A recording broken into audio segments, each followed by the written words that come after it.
Assalamualaikum warahmatullahi wabarakatuh, saudara. Dengan Edi Mulyadi.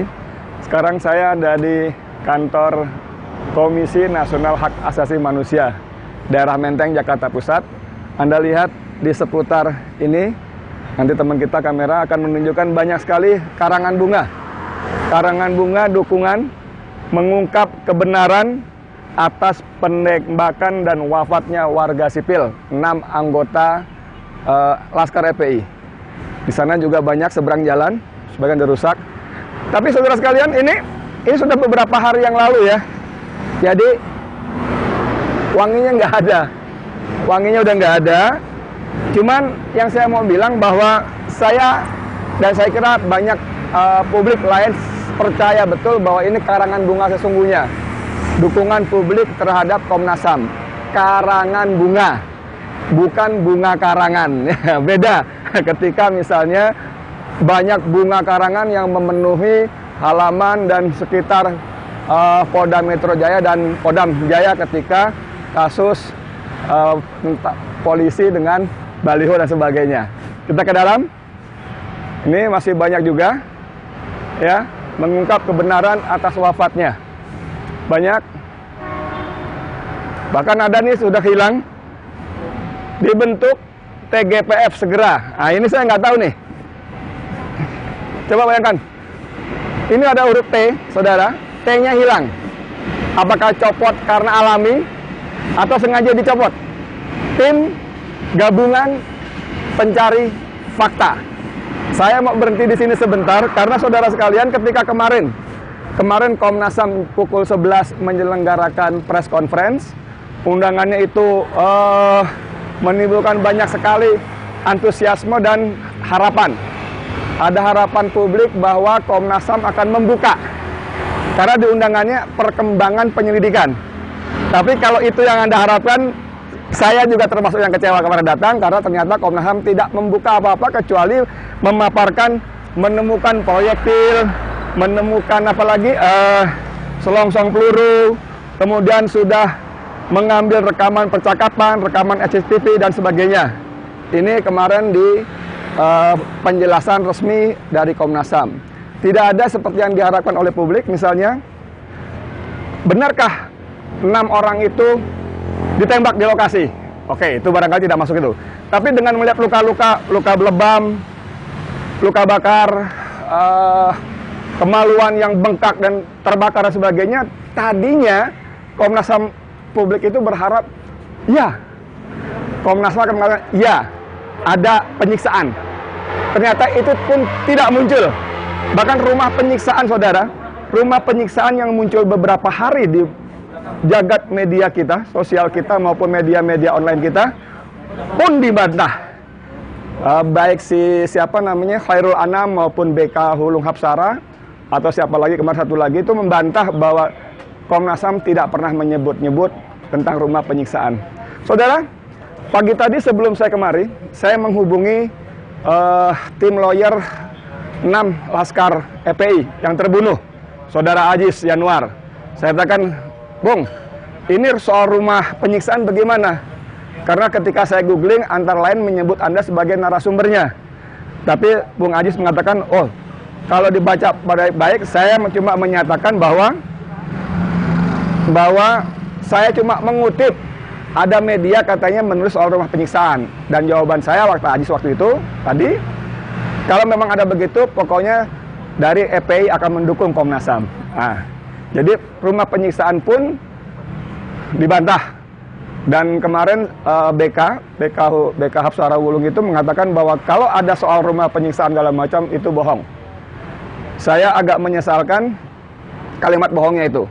Kalau misalnya dalam konteks begini, kalau ada berita narasi yang mengatakan Komnas HAM menyebut rumah penyiksaan itu bohong, oke, itu bisa. Dalam arti bohong Komnas HAM pernah menyebut itu oke. Tapi tentang eksistensi keberadaan rumah penyiksaan sendiri, tentu tidak bijak kalau kita ujuk-ujuk di awal-awal mengatakan itu bohong. Karena dalam temuannya, itu Laskar yang disiksa itu ada kemaluan, mohon maaf ya, kena benda keras, bengkak itu pasti kena benda keras, ditendang atau dipukul. Kalau versi polisi dalam rekonstruksi mengatakan bahwa itu dieksekusi atau digarap dalam mobil, hampir mustahil. Nggak mungkin dalam mobil kita bisa nendang ke malam bengkak begitu. Jadi ada kemungkinan rumah penyiksaan itu ada dan masuk akal. Cuman bagaimana nanti, akhirnya kita akan coba lihat. Nah, saudara sekalian, banyak ya. Percayakah kita mau Komnas HAM? Harusnya percaya. Karena Komnas HAM ini dalam konteks ini bisa dianggap sebagai benteng terakhir. Seperti ketika KPK sebelum revisi undang-undangnya. Banyak publik percaya KPK akan menuntaskan kasus-kasus korupsi.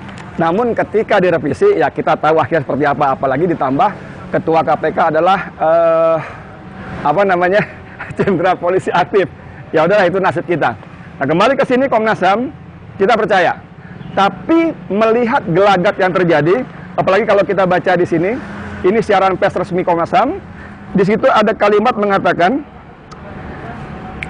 bahkan belakangan juga muncul tindakan-tindakan doxing dan serangan terhadap personality anggota Komnas HAM. Doxing itu mengungkap data personal pribadi di media tanpa seizin yang bersangkutan. Misalnya si A disebut main ini, main itu, punya rumah ini, punya pacar ini, punya gundik itu, segala macam, itu doxing.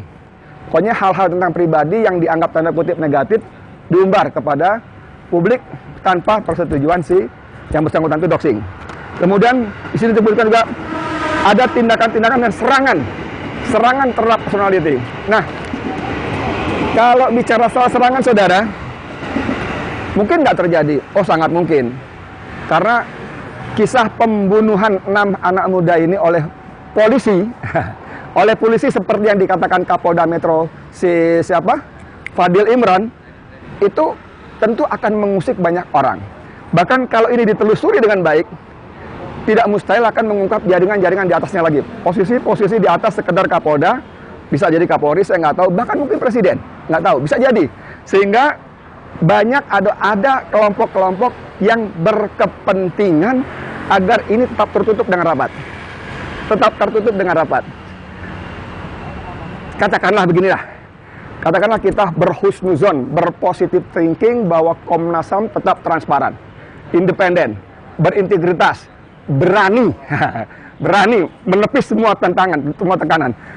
Tapi sesuai prosedurnya katanya, seperti yang disebutkan dalam berita sebelumnya, bahwa Komnas HAM hasilnya paling banter cuma rekomendasi saja. Dan berita sebelumnya mengatakan bahwa rekomendasi itu akan dilaporkan kepada Presiden. Kita melihat pengalaman yang sudah rekomendasi Komnas HAM tentang pelanggaran HAM tidak ditindaklanjuti oleh pemerintah. Saudara sekalian, tadi saya katakan ada TGPFT-nya hilang. Saya tidak tahu apakah Komnas HAM berani menepis tekanan-tekanan, intimidasi.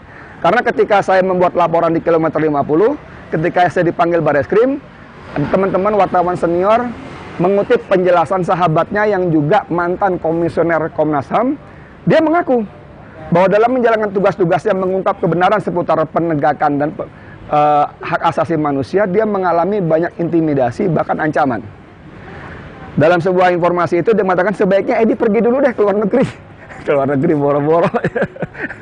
Tapi itu menggambarkan bagaimana mengerikannya ancaman-ancaman. Dan pada kasus ini saya sangat percaya tidak mustahil Komnas HAM, komisionernya entah Hairul Anam atau kemarin BK atau yang lainnya lah, siapapun dia di Komnas HAM tidak mustahil akan mendapat tekanan-tekanan. Nah, untuk itu saudara, kita mendorong dibentuknya tim gabungan pencari fakta. Walaupun pemerintah melalui Mahfud MD mengatakan pemerintah tidak berniat membentuk TGPF, silakan aja. Walaupun Presiden setelah diam beberapa hari, kemudian dia ngomong tentang pembantian ini, yang omongannya sungguh sangat mengecewakan, karena dia justru mengatakan masyarakat jangan semena-mena, negara tidak boleh kalah. Ini kan aneh, Mas Jokowi, Mas. Yang semena-mena itu aparat.